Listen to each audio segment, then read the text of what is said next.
Um, we've had numerous evacuations along the 89 North corridor, including areas of Timberline Estates, Wuputki Trails, and Fernwood. Those areas we've had deputies and other law enforcement agencies in assisting getting people evacuated out of those areas since about noon today. Right now, we know that there are some structures that have been lost. We don't have a number. We have people out in the area trying to get into many of these areas, but the fire is still too dangerous to get into. But we're trying to get a somewhat of a count for those structures that have been lost. The area we know will be closed for at least the next 48 hours, but I am committed to try to get the residents back into those areas as soon as we safely can do that. And that decision is made in collaboration with the fire staff leadership on the fire and my office. Again, we don't want to put people into harm's way, but we want to provide them that opportunity to get back as soon as we can reasonably and safely do so. This was a very difficult evacuation procedure. The rapid movement and progression of this fire made the evacuation much more difficult and complicated than we've had in the past. We had deputies and other law enforcement agencies right next to the fire evacuating homes and animals from many of those residences. We did have some difficulty getting some people to leave, and we're still trying to confirm those that may have chosen to stay in their neighborhoods and not honor the mandatory evacuation. But I do want to thank everyone, and especially the fire officials, for the cooperation that they've shown. The communications that we have had have been really phenomenal. As we talked a little bit beforehand, we're starting to get pretty good at this. An unfortunate situation, but we've been here before. And we're learning how to do this, I think, a little bit more effectively. I would like to state that we appreciate the law enforcement assistance from the Arizona Department of Public Safety, Forest Service Law Enforcement, National Park Service, Arizona Game and Fish, Flagstaff Police Department, and the Coconino County Public Works. All of us were out there evacuating people. And again, the fire was moving so fast, many of those officers were in harm's way themselves. And I'm very proud of the fact that we were able to get this evacuation done despite the rapid progression of the fire. So with that, I don't know if you want to wait for questions or, okay, all right. Trey. Thank you, Sheriff. We will now turn it over to the Forest Service, officials from Coconino National Forest to answer, to give a brief update, excuse me.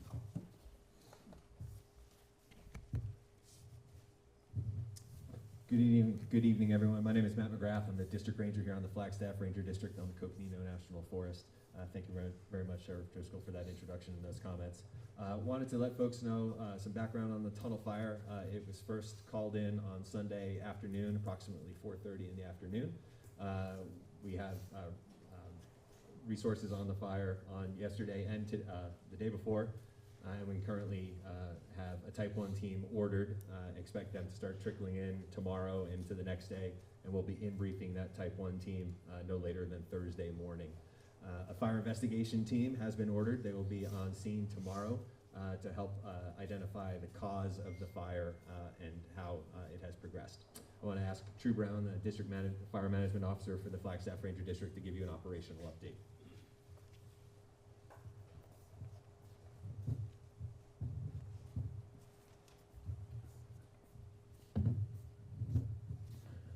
Thank you, Matt.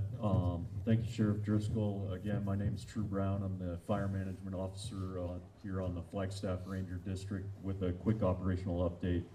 At this time, the fire is currently estimated upwards of 6,000 acres, 0% contained at this time. We currently have over 200 personnel working actively on the incident right now, including 5 hand crews, 15 engines, and 3 bulldozers, with more on order. And that includes a mix of both wildland and structure engines out there. It's a coordinated effort with all those resources and partners that were listed by Sheriff Driscoll here. The fire is rapidly moving in a northeasterly direction with the significant winds that we've experienced today and the conditions. It's approximately 14 miles north of Flagstaff. We did have aviation resources ordered and on scene earlier today, very early as this fire was moving, but had to set those resources down due to the pretty much unprecedented winds that we were experiencing out here on the fire. Primary objectives are obviously firefighter public safety, and then private property, infrastructure, communication sites, and keeping people out of the way and out of the fire area. I cannot stress enough how rapidly this fire is moving in a northeasterly direction, and folks, if they are under an evacuation order, cannot stress how important it is to leave the fire area. Smoke is going to be ever present here in the area, and just want to make sure people are aware. With that incident management team coming in on Thursday, you know, we have a Northern Arizona Type 3 organization that's going to be looking at transitioning as well tomorrow. Current operational plans are going to be patrolling the area and trying to secure as much of the uncontrolled fire's edge as possible right now. So with that, I will, are we taking questions now, or? No, we'll take questions. Okay, sorry about that.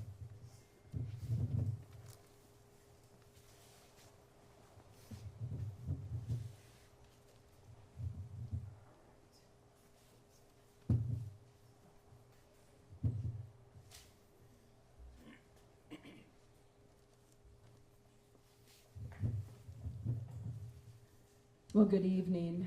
My name is Patrice Horseman. I'm chair of the Board of Supervisors.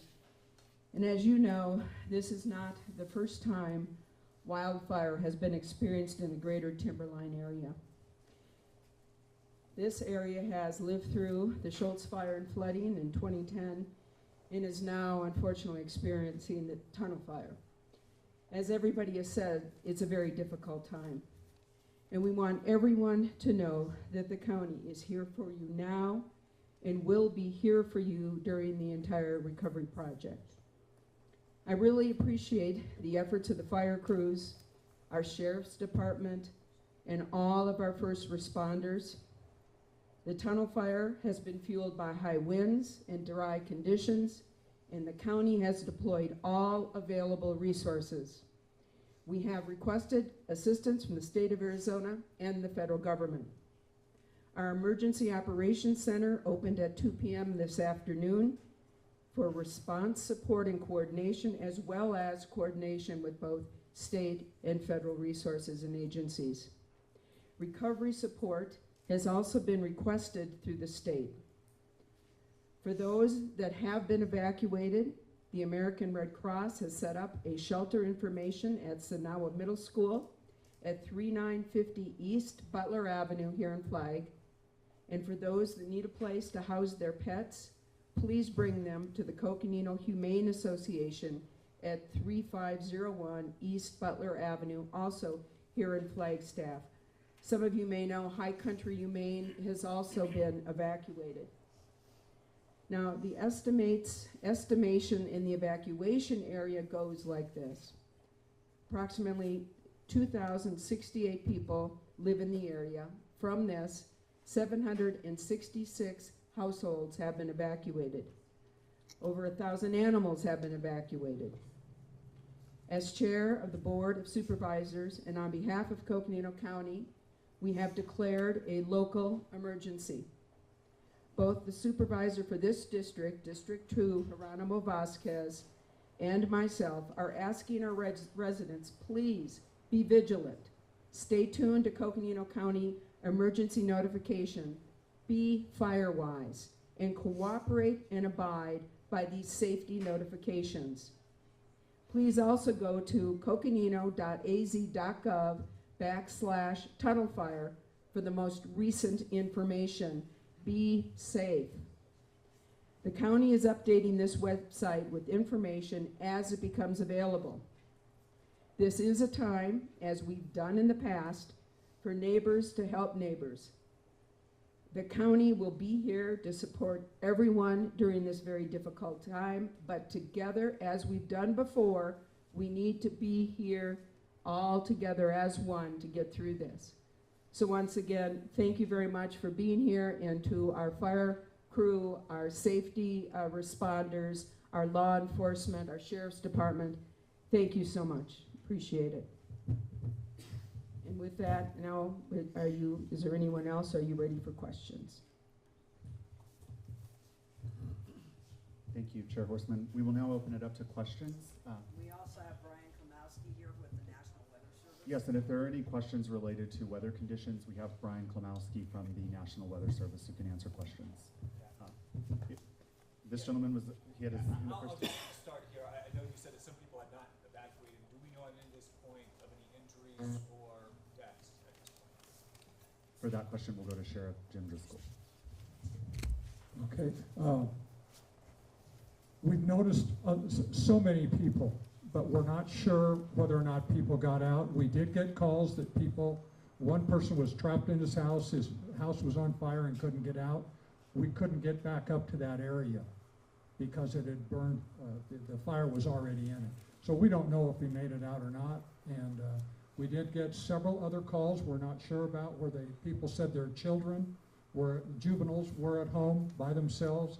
We got to several of those homes and nobody was there. So until we have that opportunity to get back in physically to those neighborhoods and physically check the homes, it's going to be hard to say. And do we know, I know you don't know exactly how many structures, ballpark, are we talking dozens, are we talking hundreds of structures here that have been destroyed? I think at this point we know that we have about 24 structures that have been lost, at least 24, but several hundred more are threatened still. So, and again, we haven't been into all those areas just because of the severity of the fire right now. And we don't want to jeopardize the safety of firefighters or our law enforcement folks. And this is probably for the forestry folks. I mean, you described this fire as moving so quickly and fast. I mean, how fast are we talking about right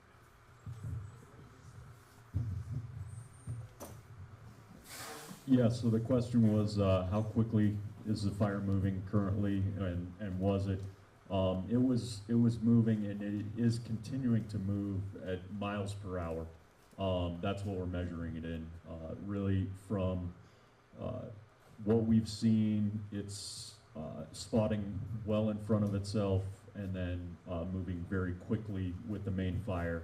So certain parts are moving slower, i.e. towards the heel, but towards the head of it, when it gets full force of the wind, it's moving multiple miles per hour.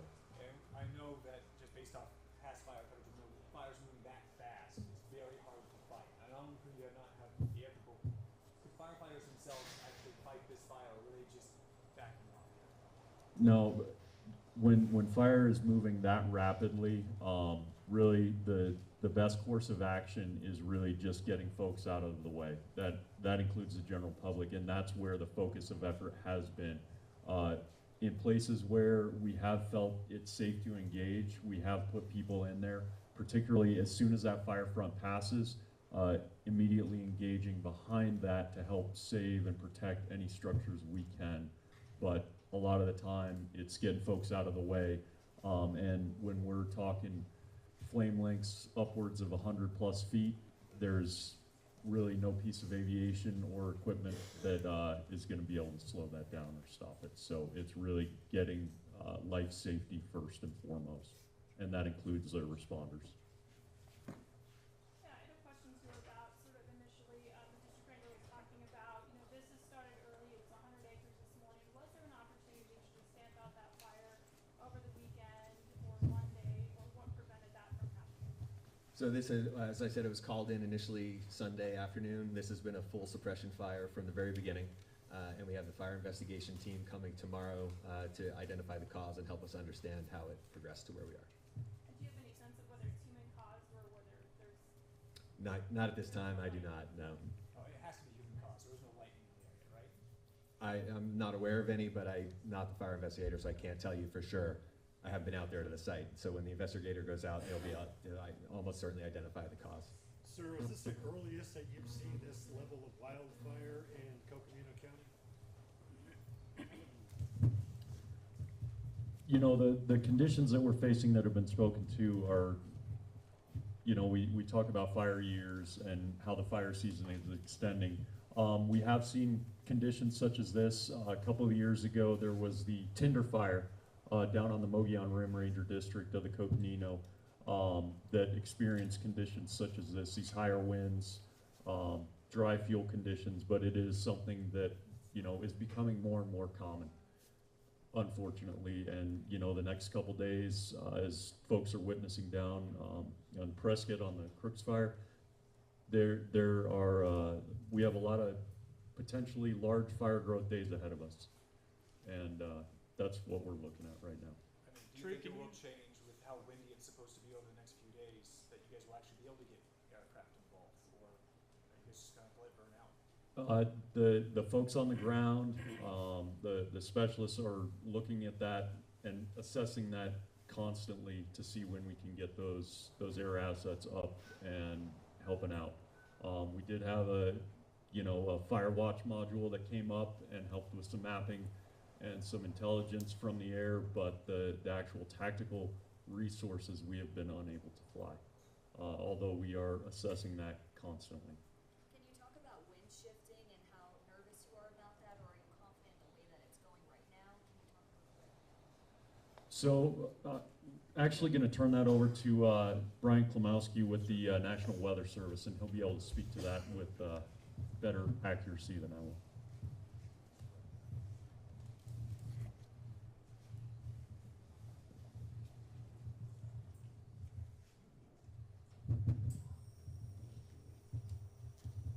All right, thank you, Drew.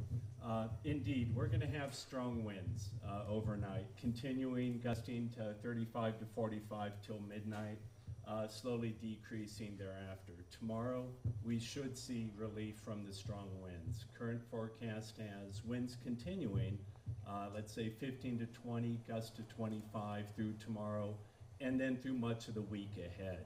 Again, we have another system coming in late this week, perhaps Friday, which is going to bring strong winds once again to the area. Somebody had asked about wind shifts. Right now, it looks like overnight, as the inversion forms, the strongest winds will pull a little bit closer and closer to the mountain flanks, as you know, those in Donny Park are probably pretty familiar with. But we aren't expecting any significant wind shifts within this regime right now. So these strong southwesterly winds becoming lighter overnight, re-engaging tomorrow, gusting up to 25 tomorrow. Brian, can you speak to how quickly the winds came up this morning? Because I know for us, you know, going in early to work, there was no wind. And then within like 2 hours, it was 50 miles an hour. I know we were watching the wind gusts, you know, and watching the wind map, and it was over 50 a lot of that period through the day.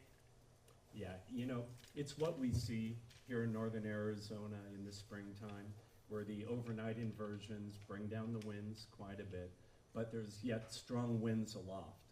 And as those winds mix down to the surface, as the ground warms, the sun rises, those strong winds can just immediately impact the area, but especially downstream of our mountain barriers. You know, that's where we see the mountain waves form. It's exactly what happened today. So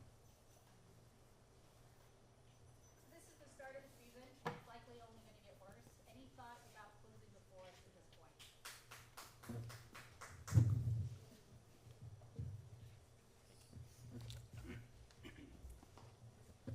Sorry.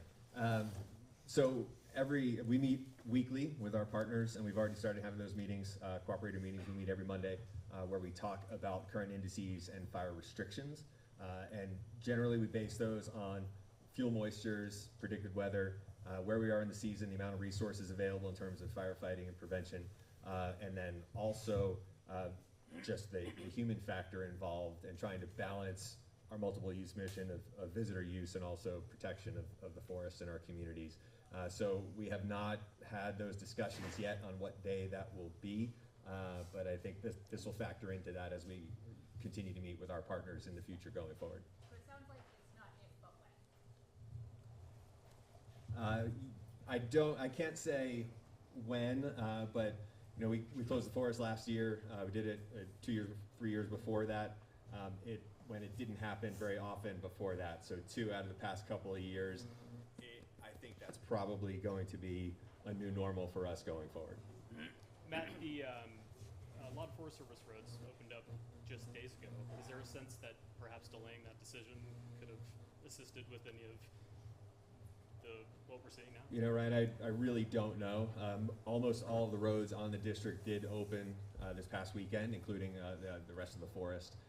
And that's a question that I'm sure the fire investigation team will be looking at, how close the ignition was to a road, or you know, what evidence is there. Too impossible for me to tell right now if that had something to do with it. And are you guys fearing a possible unprecedented fire season considering it's April 19th? This is unusual for us, and you know, last year was a very difficult year. Previous year was a difficult year. Every year is tough and getting tougher and tougher. So we're prepared for this year to be similar to the past several, which has been difficult. And there are also sad echoes of the Boulder area from just this last fall. You know, what are your thoughts on the new normal, as you just put it? Could this be the new normal? You know, the wind like this is normal for Flagstaff this time of year. You know, that is something that is normal. And if you have a fire start and you have winds that are gusting in 50 miles an hour, even if it's not 90 degrees and relative humidities of 2%, which is what we're used to for extreme fire behavior, when we have a wind like this, as the question was asked of true, you know, how do you fight a fire like this? And it's not only the sheriff getting residents out of the way, but we have firefighters off on the side, because you just can't get in the way of something like this when a wind-driven event like this. And how are you balancing resources? There's, I believe, a small start out near parks as well. And obviously the Crooks fire, there's a lot going on. How are you doling resources out to all those fires? So this is very early in our season, as we have said several times. Our hotshot crews just arrived, you know, a week ago. And they've probably arrived earlier than they have sometimes in the past. That's, I think, one of the ways that we've adjusted as we've moved through the years, as our crews come on a little bit earlier. What that does mean is a lot of crews in other parts of the country have not come on yet. And so there won't be, you know, as many people, say, from Montana or Idaho available to come help us now. But fortunately, we have strong relationship with our partners and cooperators. And if we can get a break from the weather and no additional starts, have the resources we need to manage this fire. Thanks, Matt. Can you talk about the direction the fire is moving and what's in its path? Could you talk a little bit about that? Can we get you to hold the mics further apart? That's what's creating that feedback. Put this down here, how's that? Okay, so the question was, which way the fire is moving and what may be in front of it right now. So currently the fire is primarily moving, obviously wind-driven in a northeasterly direction based on the, you know, forecast that the Weather Service has given us and what we're seeing on the ground. Out in front of it right now, it's impacting Sunset Crater National Monument, obviously all the subdivisions that were mentioned by Sheriff Driscoll, and then that's out on the head of it. We also have the WAPA KV power lines, which are further out, and then we have some smaller in-holdings further out before it transitions over into the reservation out to the north and east there.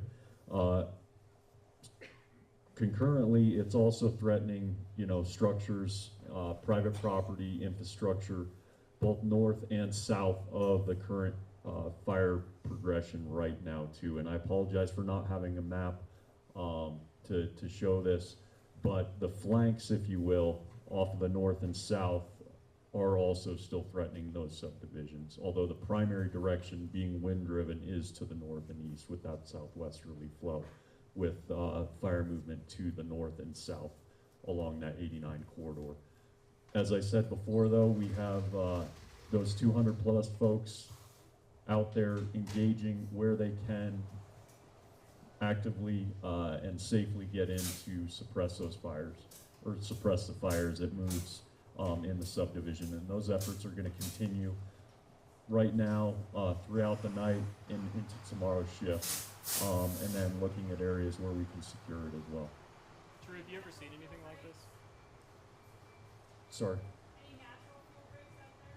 So natural fuel breaks, you know, this is in an area called the Cinder Hills. We do have some large areas that are unvegetated that we're looking at taking advantage of, all along with fuels transitions out to the north and east where it runs out into grassland and will eventually run out of fuel. And then looking for other opportunities, including man-made, you know, roads, any kind of treated area. And it was burning and is still burning in the Schultz fire scar from 2010. So, Ryan, you had a question? You've seen a lot of fire, Drew. Have you ever seen a fire behave like this?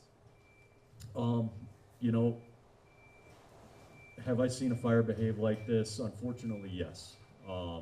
Being a wind-driven fire, you know, is when you get these kind of winds on any kind of fire, it will move like this.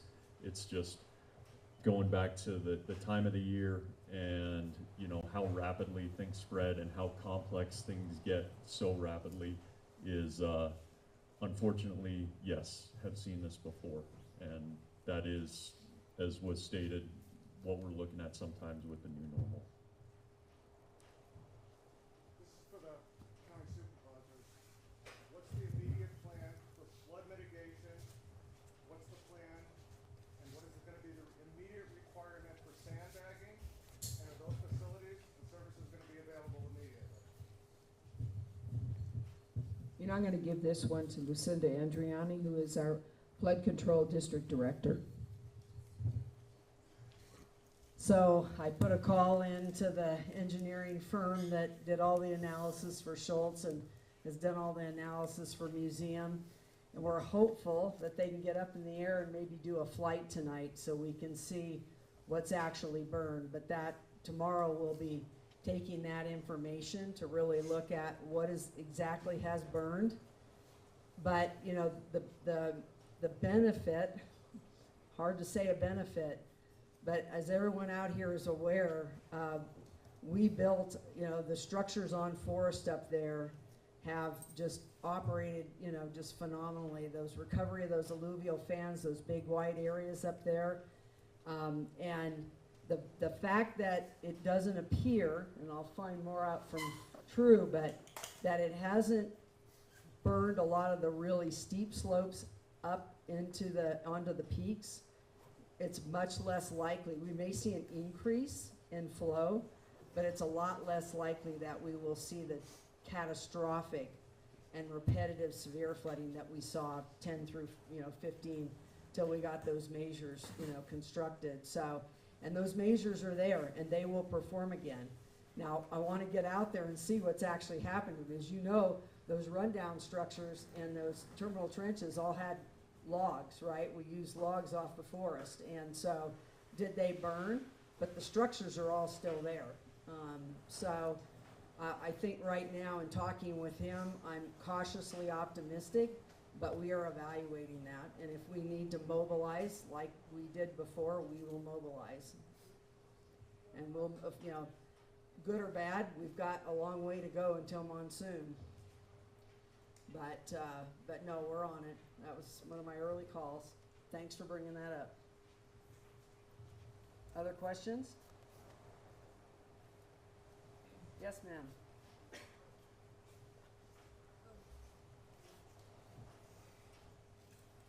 So I have a couple of questions. One of which is I need to find out if my house is burned down. Who do I need to talk to? Second of all, I have neighbors who have horses and livestock. Who can they contact to go in and find out if they're okay, if they can feed, make sure they have water?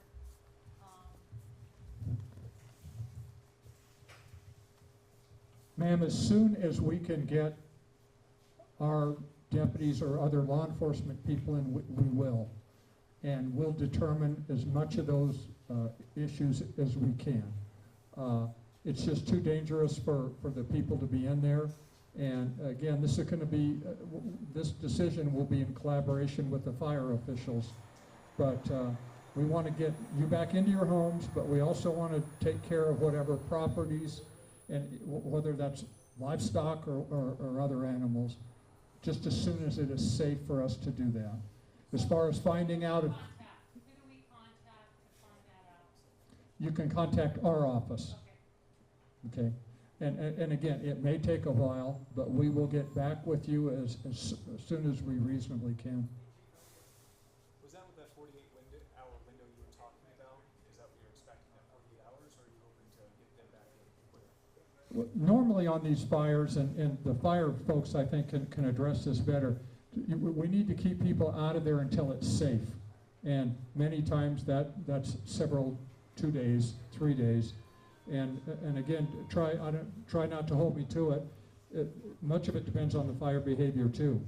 Like True mentioned, the fire's still active on the flanks, so it could still move into the subdivision, which pushes that time frame out that much farther. Sheriff, will you be posting the residences that were destroyed on the site, so we don't have to call you and wait for an answer? There will be a notification process, absolutely. Yes, we will do it, and we will utilize the county's website to have that done. We will try to do as much communication as we can to those people, and plus identify those evacuees to where you can have a number to call. We have our call center operating right now too. Yes. Will you guys be having any more briefings tonight? No, not tonight. We have time for one more question, then we will have closing remarks by Deputy County Manager Lucinda Andriani and District 2 County Supervisor Geronimo Vasquez.